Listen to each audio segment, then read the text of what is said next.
বেড়জালের খেও প্রায় শেষের পথে। দেখতে পাচ্ছেন দুই একটা মাছ লাফাচ্ছে।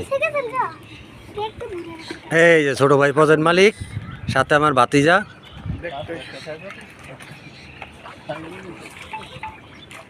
অনেকদিন ধরে মাছ ধরতেছে, আসলে সময় পাই না দেখার জন্য, আজকে একটু সময় পেলাম তাই চলে আসলাম। এই যে এখানে মাছ কিছু রাখছে, সব ধরনের মাছই লাফালাফি করতেছে। ওই যে একটা শুকনো উঠে গেছে, নামাই দেন নামাই দেন।